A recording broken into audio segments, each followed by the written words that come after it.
اہم بات یہ ہے کہ میڈم ہمارے ملک کا آئین کا اس لفظ سے آغاز ہوتا ہے وی دا پیپل. اس کا آغاز بھارت ماتا کے نام سے نہیں ہوتا ہے.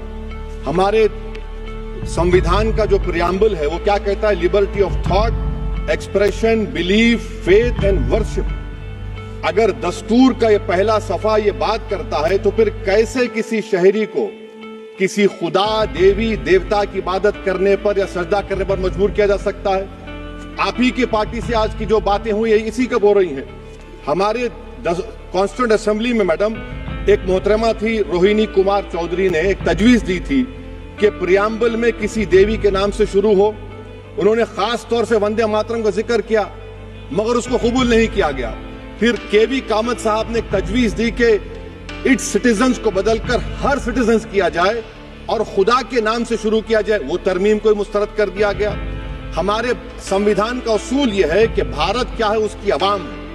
عوامی قانون کی مصنف ہے.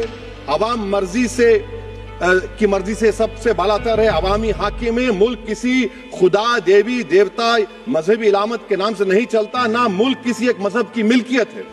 اسی لیے بابا صاحب امبیڈکر نے کیا کہا تھا؟ انہوں نے مدر انڈیا کے نظریے کو مسترد کیا. بابا صاحب نے ایک نئی اصطلاح وضع کر دی اور کہا کہ بھکشت بھارت.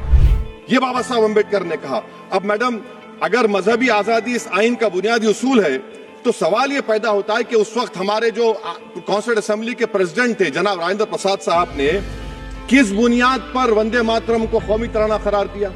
نہ تو کوئی سیکولر ریزولوشن ہے اس کے بارے میں. میڈم میں آپ کو بتانا چاہوں گا کہ جوڈیشری کیا کہتی ہے. بیجو ایمینول کیس ہے 1986 کا جس میں جیہوا وٹنس نے کہا کہ میں نیشنل اینتھم کے وقت کھڑے رہوں گی، پڑھوں گی نہیں. سپریم کورٹ نے کہا کہ اس نے کوئی گناہ نہیں کیا. وہیں ایک 2017 کا کیس ہے اشونی اپادھیائے کا کیس سپریم کورٹ کا. انہوں نے کہا گائیڈ لائنز دیے جائیں وندے ماترم پر. سپریم کورٹ نے نہیں کہہ دیا. پھر آپ آ جائیے madam prevention of insult act national 1971. اس میں نیشنل سانگ نہیں ہے، صرف نیشنل ایمبلم اور آپ کا نیشنل اینتھم ہے. پھر آپ آ جائیے 40th امینڈمنٹ آرٹیکل 51 ہے 76 میں پاس ہوا، اس میں بھی اس کا کوئی ذکر نہیں ہے.